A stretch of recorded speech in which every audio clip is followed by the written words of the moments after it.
Bem-vindos ao canal do Pai Universal e hoje quero fazer a segunda parte do tema reencarnação ou ressurreição, em que quero fazer o contraponto das duas teorias, não é? E ver qual é que é mais plausível, qual é que faz mais sentido, inclusive qual entre elas é mais misericordiosa, mais amorosa, não é? Que revela mais a compaixão do Pai Divino, do Pai Universal.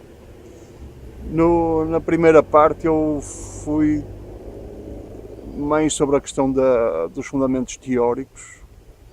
Tentei focar em como é que a teoria da reencarnação não faz sentido numa fundamentação teórica, uh, à luz do existencial, do cosmos, não é? E como é que a teoria da ressurreição bate certo. Mas aí não vou voltar a esse assunto, tenho que ver a primeira parte, vai ficar um link aí em baixo, nas indicações aí em baixo do vídeo, para vocês acessarem a primeira parte. Esta segunda parte eu quero ir mais para a questão fenomenológica, para a questão de como é que são interpretados diversos fenómenos, que são argumentos, digamos que é o carro-chefe, o carro forte da teoria da reencarnação. Os argumentos que eles têm para fundamentar que a reencarnação seria real, e eu quero contrapor os mesmos fenómenos à luz da teoria da ressurreição.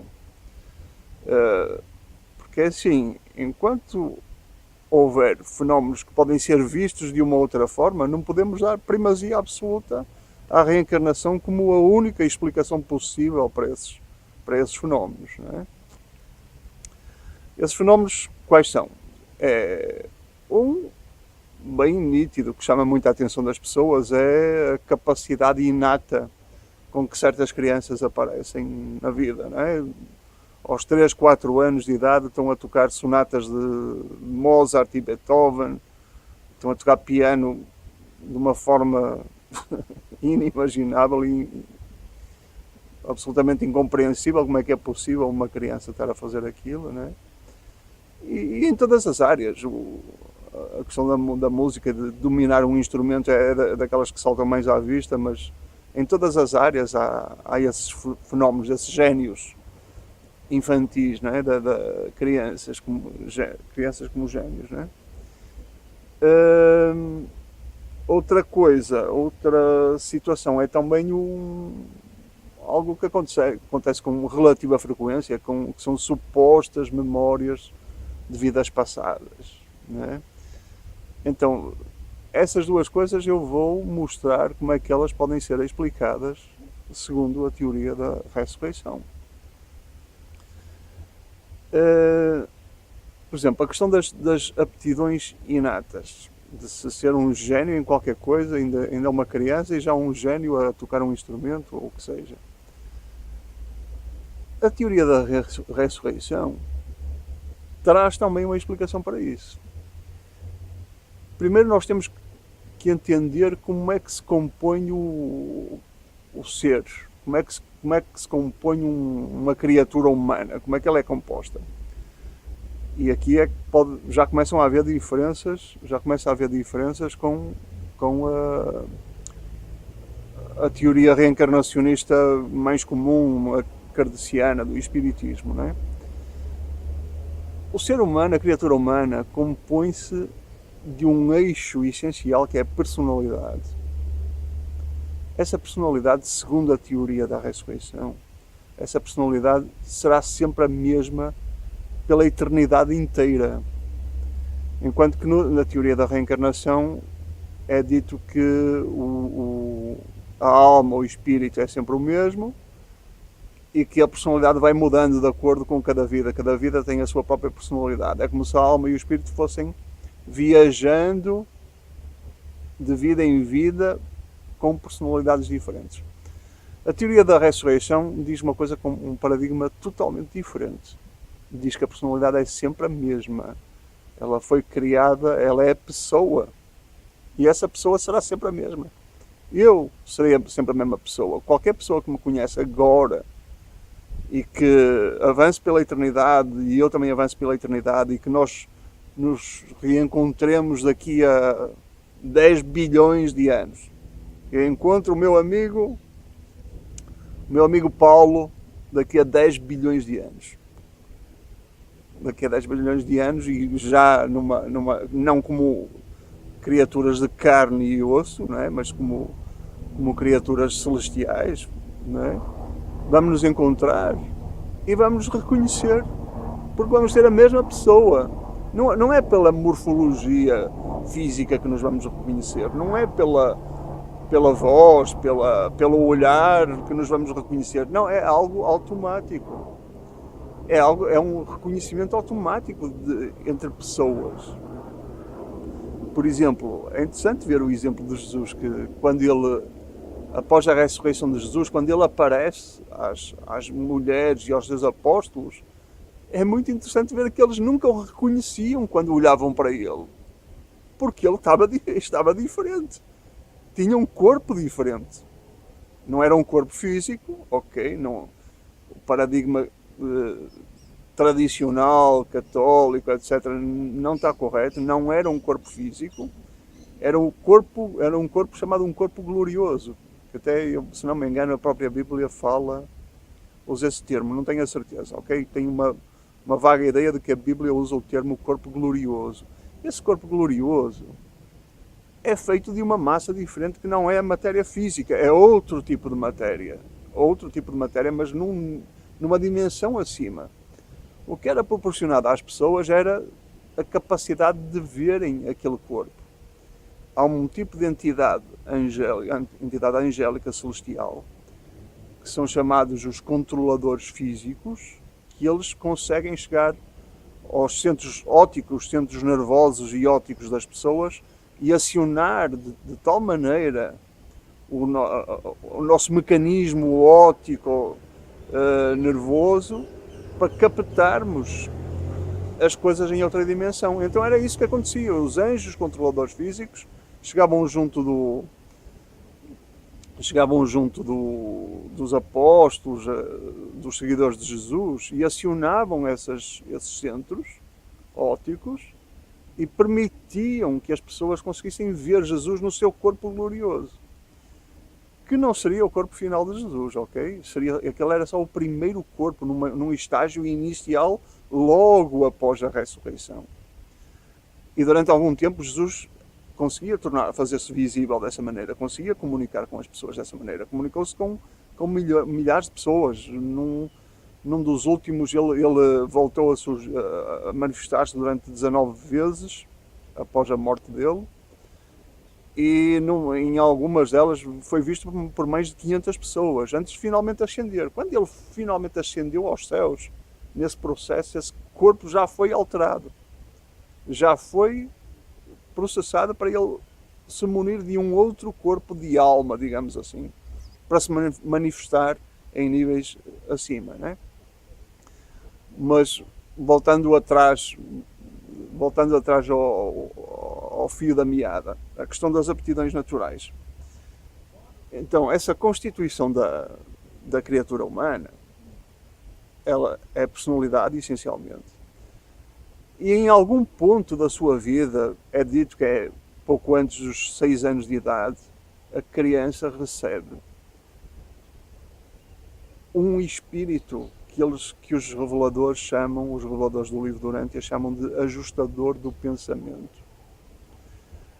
Esse espírito vem direto do paraíso, ou seja, aquela criatura de carne e osso, criatura animal, que é um ser humano que nasce aqui na Terra, uma criatura de origem animal, em algum ponto da sua infância recebe, que eles já explicam que é num ponto em que essa criança toma a sua primeira decisão moral, que ela toma uma decisão consciente, plena, deliberada, assumida. É nesse momento que entrou o espírito que é enviado do paraíso, diretamente para...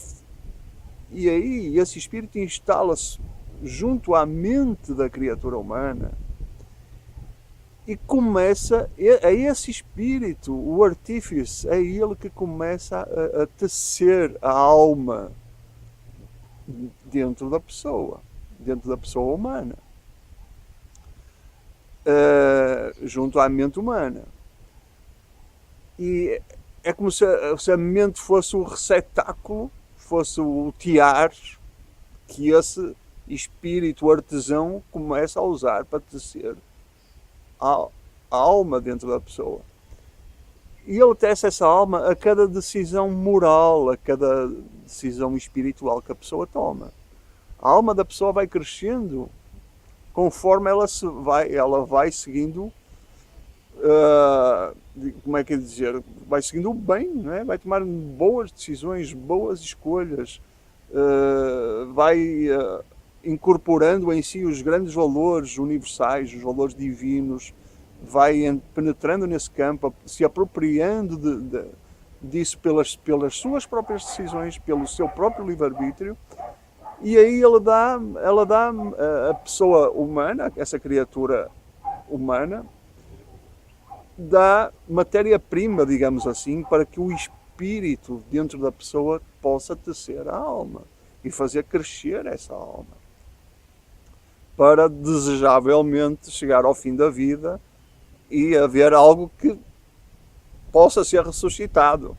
Porque se a criatura humana, se o ser humano atravessar uma vida sem o mínimo de construção desses valores em si, sem o mínimo de um anseio pela vida eterna, de um anseio pelos valores divinos, de uma tentativa de trabalho desses valores divinos dentro de si própria, sem essa matéria-prima, o espírito que veio do paraíso para tecer a nossa alma, ele não consegue produzir isso. Até que se a coisa chegar num ponto irremediável, esse espírito vai-se embora. Se a pessoa for completamente animalizada, se for um psicopata da vida, em que tudo o que ela faz é o mal, tudo o que ela faz é contra os seus irmãos, renega totalmente a substância da vida, o nexo espiritual, a essência espiritual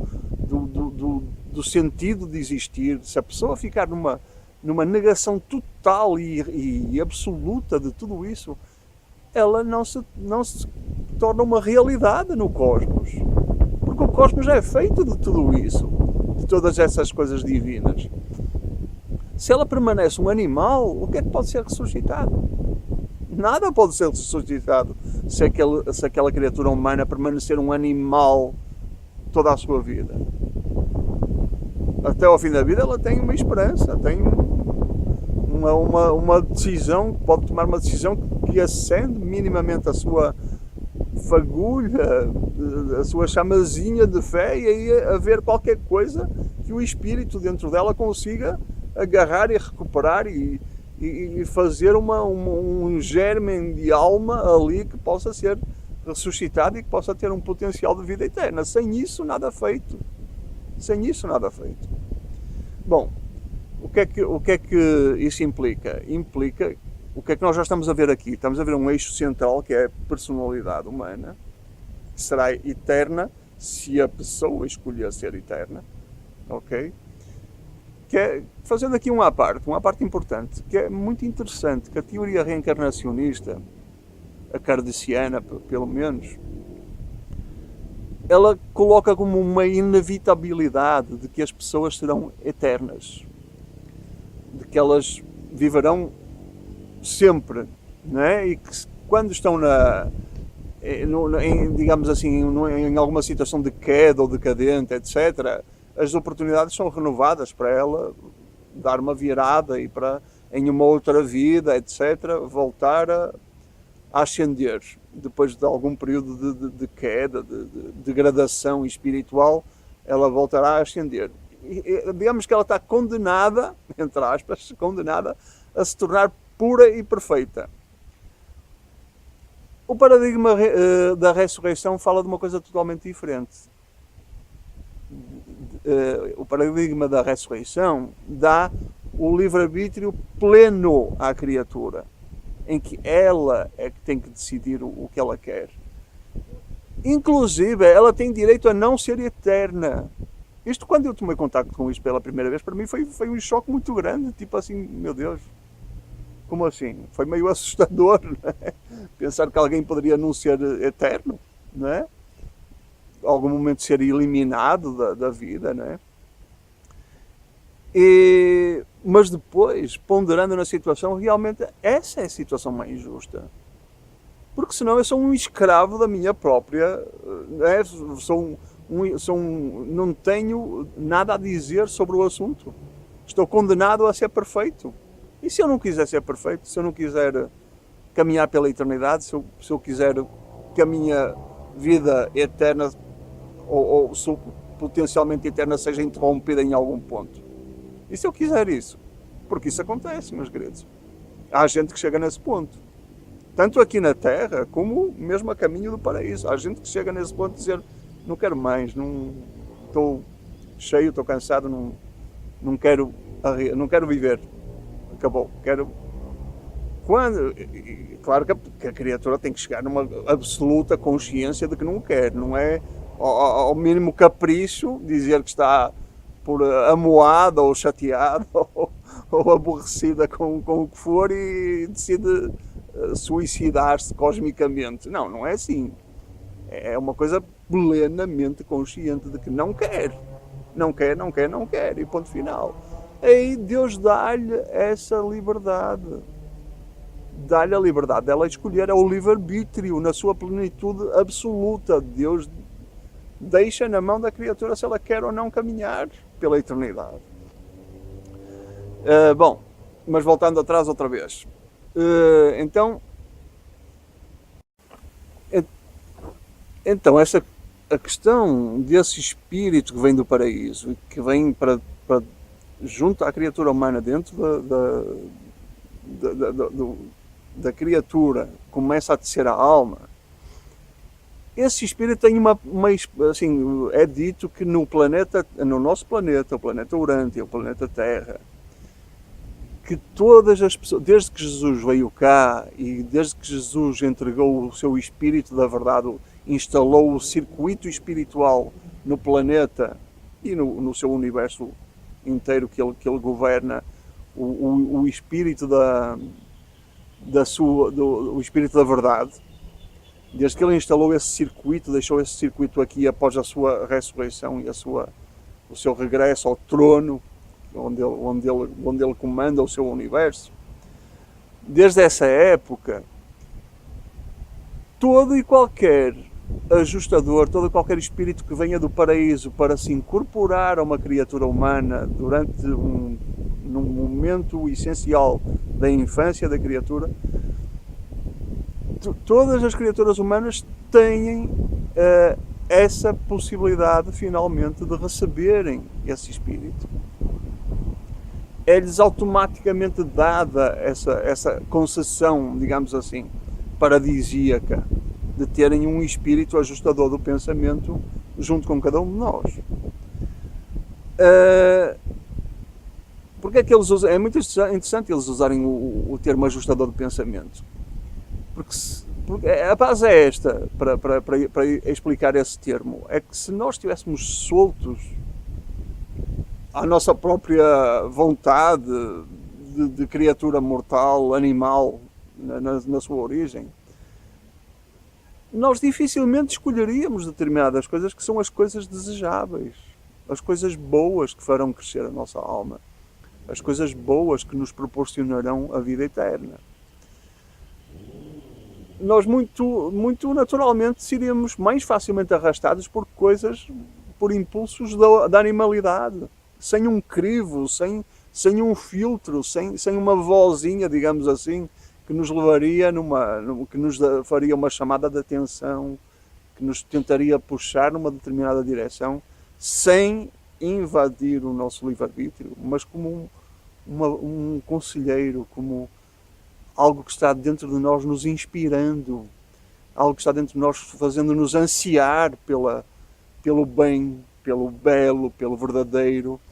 Então, essa ânsia, esse anseio, esse desejo do bom, do belo e do verdadeiro e da eternidade e tudo o que é perfeito e maravilhoso, esse instinto que está em nós é garantido por essa presença desse espírito ajustador do pensamento que veio do paraíso e está em cada um de nós. Cada um de nós tem essa centelha divina individualizada em cada um de nós.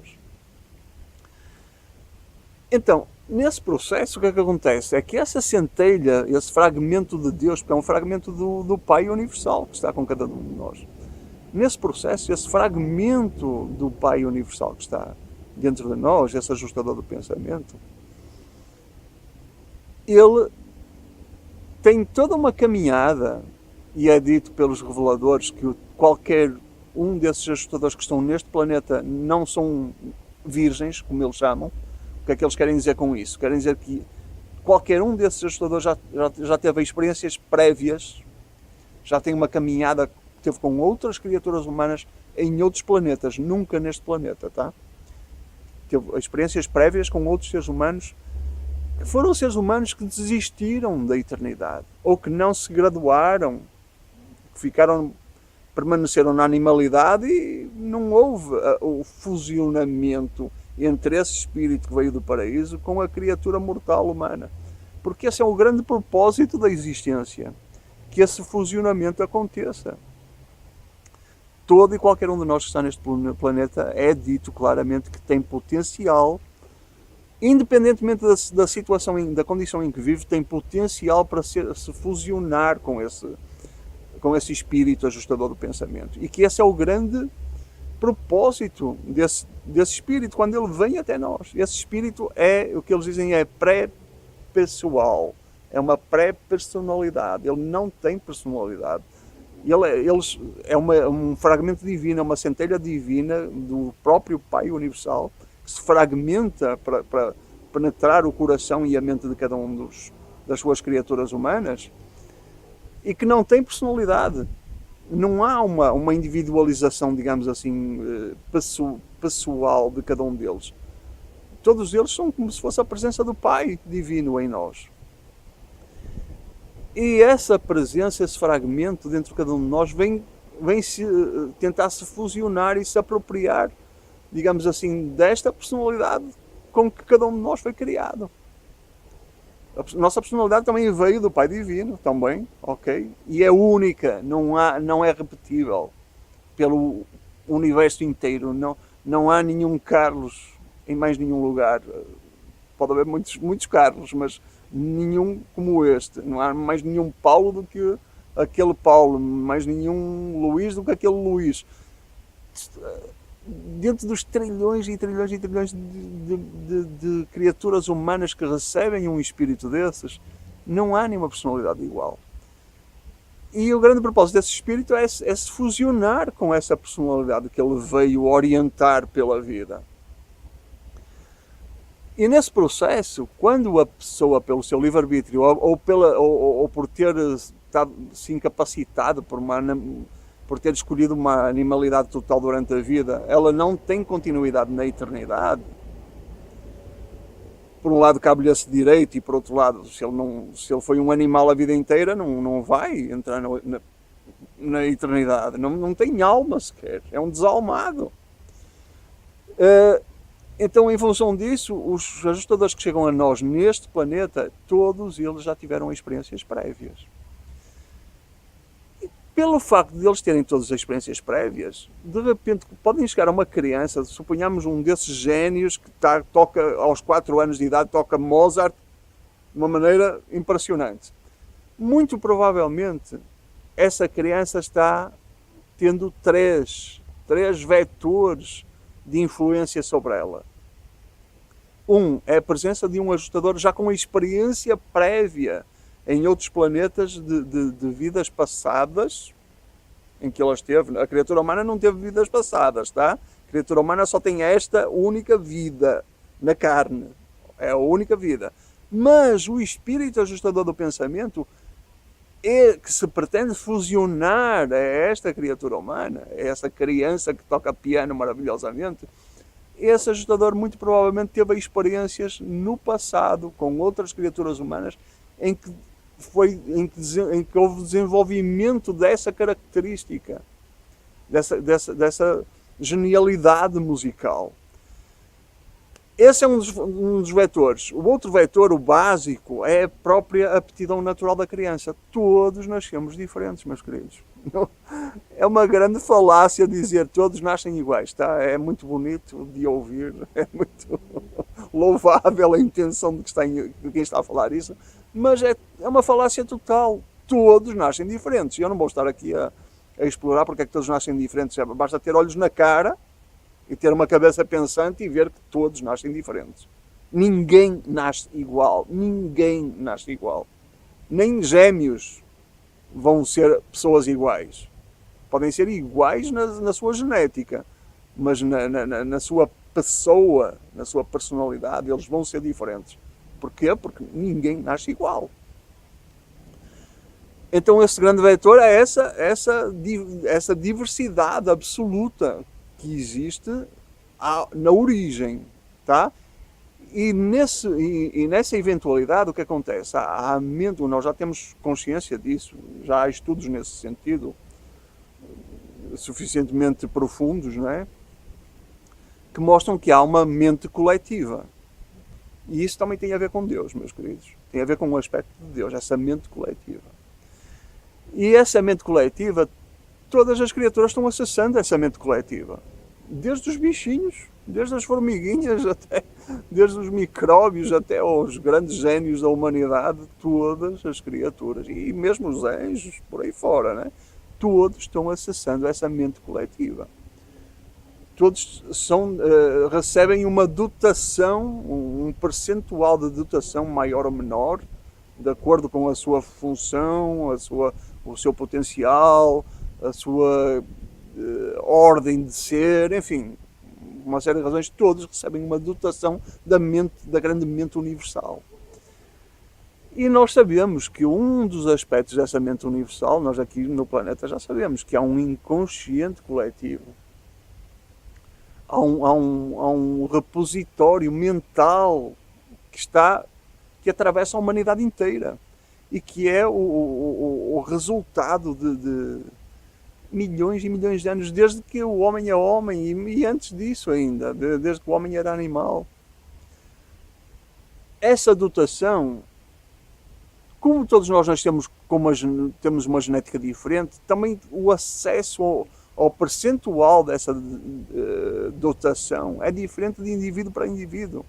Então, por todas as experiências prévias da grande massa humana, de que houve génios que desenvolveram a sua aptidão musical, por exemplo, para dar um exemplo, num grau elevadíssimo, eles deixaram um legado. Esses génios deixaram um legado realmente. Esse legado não é só no plano consciente, não é só no plano das pautas musicais que eles deixaram disponíveis para as pessoas estudarem, não é só das práticas que cada um pode fazer para desenvolver essa sua aptidão. Não, também há no inconsciente coletivo, esse legado está lá. E algumas pessoas, quando nascem, de forma que nós não sabemos quais são qual é a razão para isso especificamente, mas algumas pessoas nascem acessando mais dessa dotação que está na grande massa humana, tá? Então temos esses dois grandes vetores, o espírito que veio do paraíso com experiências prévias com outras criaturas humanas que desistiram da caminhada e ele ficou livre para vir tentar fusionar-se com alguém aqui no planeta Terra, e essa dotação da mente cósmica, da mente do inconsciente coletivo que está aí, né? E há um terceiro elemento. Quando esses fatores se juntam, esses dois fatores se juntam e a pessoa consegue levar ter essa aptidão muito desenvolvida, vem muitas vezes vem um determinado tipo de ser celestial, que são mestres artesãos dos planos acima da vida humana, né? Dos planos moronciais. Que os espíritas diriam dos planos astrais, é outra palavra, qualquer dia vou explicar melhor o que é isso. Vêm esses mestres artesãos, que são anjos, um tipo de anjos, e vêm inspirar essas pessoas.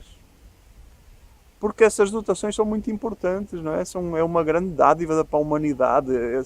O plano artístico, o plano da beleza, tem a ver, há os três grandes pilares da existência, que é a verdade, a beleza e a bondade, os três grandes pilares da existência. Então, quem opera, estou só para dar o exemplo específico das artes, porque pode ser em qualquer campo, pode ser em qualquer campo da atividade humana que essa genialidade acontece e que essas inspirações vêm. Mas, concretamente, nesse exemplo da criancinha que com 4 anos está tocando algo deslumbrante e impossível de imaginar que uma criança faria, tem esses três vetores em ação. De repente ela vai ter um anjo artesão moroncial inspirando essa criatura humana para produzir grandes obras, para fazer avançar as coisas no campo da música e para depositar também mais um legado, mais um acréscimo, mais um adicional para essa grande mente coletiva, e as próximas gerações, alguns indivíduos dessas próximas gerações beneficiarão desse legado que ficou, digamos, arquivado no inconsciente coletivo, não é?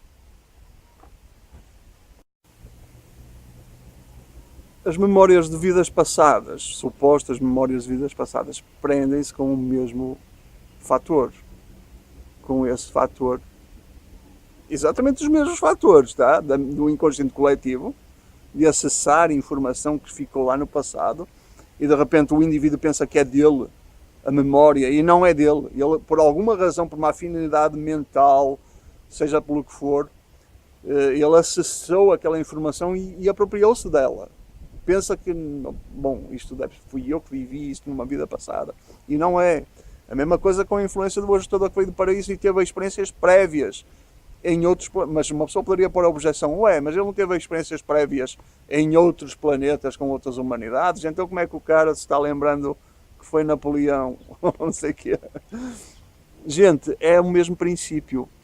Porque só é possível trabalhar com o que está na nossa mente, com o que foi construído na nossa mente material. E na nossa mente material só estão os referenciais deste planeta, desta humanidade, deste inconsciente coletivo aqui. Se vem uma informação de uma outra humanidade, de um outro planeta, de uma experiência prévia, de um espírito ajustador do pensamento de outro planeta, para ser traduzível na mente humana daqui, deste planeta, eu só consigo remontar essa memória do passado com os referenciais do presente e com os referenciais daqui. Então, para dar um exemplo meio tosco, mas para ficar entendível, de repente esse ajustador teve uma experiência com um Napoleão qualquer de outro planeta, um cara pirado da cabeça, que ficou para lá a chacinar a gente a torto e a direito numa tentativa de construir um império. De repente o ajustador teve uma experiência dessas com alguém lá no outro planeta e chega junto de uma pessoa qualquer, está tentando se unir a essa criatura humana aqui neste planeta, e essa criatura humana de repente tem uma memória de ter sido um tirano, um abusador, um conquistador que queria construir um império. Como é que isso aparece na mente dela? Com os referenciais da Terra. O referencial da Terra é um Napoleão, é um Hitler, é o que for. Então, isto para dar um exemplo meio simplista, mas é essa a base. E é essa a base e que eu acho que faz sentido, né? Gente, e agora quero terminar voltando ao primeiro ponto do primeiro vídeo, da primeira parte, que eu abri o vídeo falando da questão da justiça. Porque é isso que é uma das principais motivações para se ter construído a teoria da reencarnação, é essa ânsia, esse anseio pela justiça. Por querermos ver Deus como um ser justo, e queremos entender porque essas diferenças, porque é que começam todos em condições diferentes, porque é que há uma disparidade tão grande das condições em que cada um nasce e vive, etc. porque é que há diferenças, essas diferenças inatas, porque é que uma pessoa nasce muito mais inteligente do que os outros, muito mais capacitado do que os outros em determinadas áreas, enfim, todas essas diferenças. Então há um instinto nosso, digamos que é uma exigência nossa perante a vida de tem que haver uma justiça aqui. Então onde é que está a justiça? Muitos ficam pelo simplismo de acabar com a ideia de Deus só por causa dessa base, desses diferenciais que existem na vida, né? Outros querem ir mais longe um pouco, estão abertos para a ideia de que Deus existe, mas querem que Deus lhes explique então porque é que são essas coisas tão chocantes, porque se não fosse chocante era tranquilo, mas às vezes são coisas muito chocantes, não é? Coisas que implicam muita dor existencial, muita dor experiencial, não é? Então, nesse sentido, eu vou ler aqui uma parte do livro de Orântia que mostra porque essas diferenças, sem precisar da teoria da reencarnação para nos dizer que, ok, tu agora estás pobre, mas na próxima vida vais ser rico, se te portares bem agora vais ser rico, ou tu agora és um escravo, mas na próxima vida, se te portares bem, vais ser livre, enfim, qualquer coisa, não é? Mas essa viagem entre contrastes, digamos assim. Então eu vou mostrar o que é que diz o livro de Orântia, fundamentado na teoria da ressurreição, e que mostra um novo paradigma, que justifica todo esse diferencial de potenciais, de condições inatas, justifica tudo isso de uma forma razoável, entendível, e que mostra como é que tudo isso é desejável, afinal. Como é que essas diferenças são desejáveis. E não tem nada a ver com justiça ou injustiça de Deus. Tem a ver com a construção das criaturas, com o crescimento das criaturas. É absolutamente essencial que hajam essas diferenças, que haja esse diferencial entre as pessoas em todos os aspectos, para que todas as criaturas cresçam. Essa diversidade é a maravilha dessa diversidade. Então eu vou ler aqui essa parte que explica tudo. E fala assim: as incertezas da vida e as vicissitudes da existência de nenhuma maneira contradizem o conceito da soberania universal de Deus. Toda a vida da criatura evolucionária é assediada por certas inevitabilidades.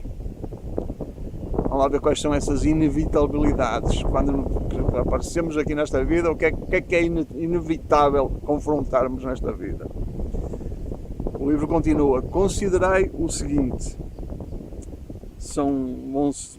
Vão ser 9 pontos a considerar. 1. A coragem. A força de caráter. É desejável. Vou repetir. A coragem, a força de caráter é desejável. Eles explicam. Então, o homem deve ser criado em um ambiente que requeira um enfrentamento das dificuldades e uma reação às decepções. 2. O altruísmo. O serviço aos semelhantes. É desejável. O altruísmo, o serviço aos semelhantes é desejável. Então, a experiência de vida deverá propiciar-lhe o deparar-se com situações de desigualdade social. 3. A esperança, a grandeza da confiança é desejável. Então, a existência humana deverá confrontar-se constantemente com inseguranças e incertezas renovadas. 3. A fé, a suprema afirmação do pensamento humano é desejável. Vou repetir. A fé, a suprema afirmação do pensamento humano é desejável. Então, a mente humana deverá ser colocada frente a grandes dificuldades, nas quais sempre sabe menos do que pode crer. É maravilhoso isto. A pessoa está sempre na dúvida, não é? Ela tem que crer mais do que saber, porque tudo o que ela possa saber nunca é suficiente para lhe dar uma certeza absoluta. Então ela tem que ficar acreditando, crendo. Tem que ficar usando a fé para enfrentar essas dificuldades. Né?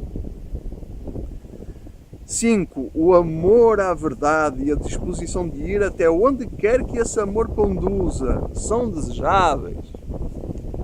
O amor à verdade e a disposição de ir até onde quer que esse amor conduza são desejáveis.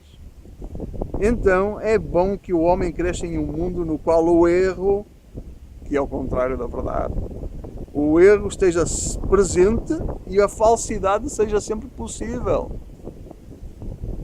Gente, isto amadurece a pessoa.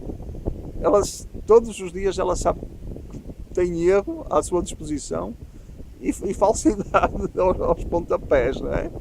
Então, ela vai ter que criar um amor à verdade, nem que seja pelo confronto com a falsidade e com o erro e as dores e os sofrimentos que isso traz. Ela vai desenvolver um amor à verdade. Ela vai, em algum momento, perceber que essa é um grande esteio da sua felicidade, da sua plenitude. É a verdade, não é? 6. O idealismo. Um conceito muito próximo do divino. É desejável. O idealismo é desejável. Então o homem deve labutar em um ambiente de relativa bondade e beleza, em cercanias que estimulem a busca incontida de coisas melhores. Ou seja, sempre esta pressão para né, acreditar no bom, no belo e sempre, né, ter esse idealismo de nunca desistir, ver as coisas terríveis na vida, na existência, no mundo, e mesmo assim não desistir de optar pelo idealismo e tentar trazer o idealismo à vida. Aliás, é o sentido utópico da coisa, não é? 7. A lealdade. A devoção ao dever mais elevado. É desejável. Então o homem deverá continuar sempre em frente, apesar de rodeado de possibilidades de traição e deserção. O valor da devoção ao dever advém do perigo implícito de fracasso. 8.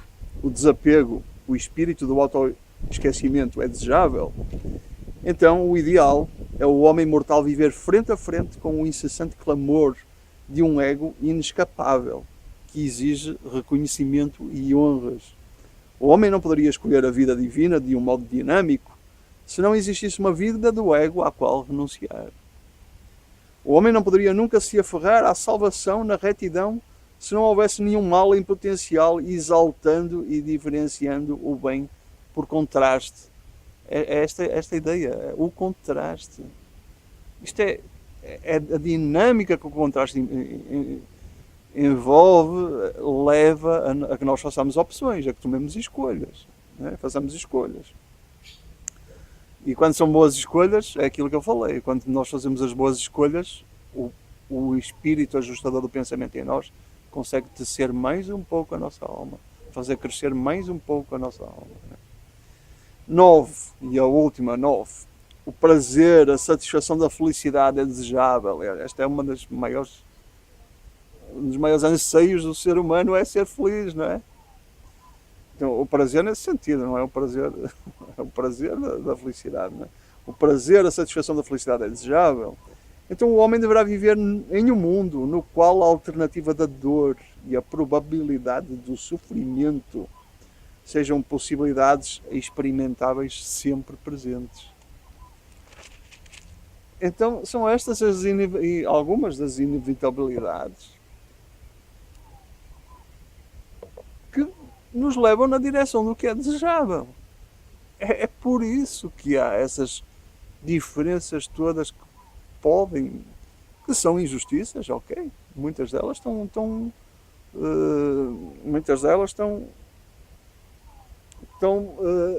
fundamentadas num sentido injusto das coisas. Mas é uma injustiça que deriva essencialmente da nossa imaturidade, da nossa ignorância das coisas. Esta dinâmica traz o crescimento. É essa a questão. não precisa de reencarnação, não precisa de ajustar coisas que na realidade nunca seriam reajustadas. É um risco tremendo. Imagina quantas pessoas têm uma vida perfeita. Eu não conheço ninguém. Historicamente, você já viu alguém com uma vida perfeita? A não ser Jesus, claro. Eu vou ser sincero, não sei de ninguém. Então, se o processo fosse a reencarnação, pelo menos pelo meu filtro, pela minha avaliação, ninguém teria capacidade para sair desta terra ainda. Porque sempre há erros que se cometem. E nascer num mundo onde estamos esquecidos do passado, de quem nós fomos, segundo a teoria da reencarnação, e voltar potencialmente para correr os mesmos riscos, para fazer os mesmos erros. Gente, o universo é grande demais, a vida é enorme demais para que nós estejamos condicionados a ficar a repetir esta mesma ladainha. Não faz sentido. Graças a Deus, nós seremos ressuscitados, aqueles que quiserem, pelo seu livre-arbítrio, que queiram avançar, que queiram crescer para Deus, que queiram cada vez mais incorporar os valores divinos à sua alma, à sua experiência, à sua essência, esses que continuarão pela eternidade, não têm que voltar para aqui. Não desta maneira, nunca. Graças a Deus, estamos livres desta coisa. Vivemos uma única vida, morremos e somos graciosamente libertados desta dificuldade, porque é difícil, não é nada fácil começar no mundo do tempo e do espaço. E aqui no planeta Terra é ainda pior, por causa da rebelião de Lúcifer, ainda ficou mais difícil estar num mundo que é um mundo caído. Essa é a nossa realidade. Eu gravei outros 2 vídeos sobre a questão da rebelião de Lúcifer. Quem se inscrever no canal pode encontrar esses vídeos. E pronto, meus amigos, espero que tenha sido mais informativo sobre esta questão, que eu acho que é importantíssima, para as pessoas se libertarem mesmo. E eu que passei por essa crença durante 25 anos, eu digo que eu me libertei. Então confio que essa libertação está aí para todos, e é desejável que esteja aí para todos. Um grande abraço a todos, obrigado pelo tempo que estiveram aqui, darem ouvidos a esta mensagem. Um grande abraço a todos.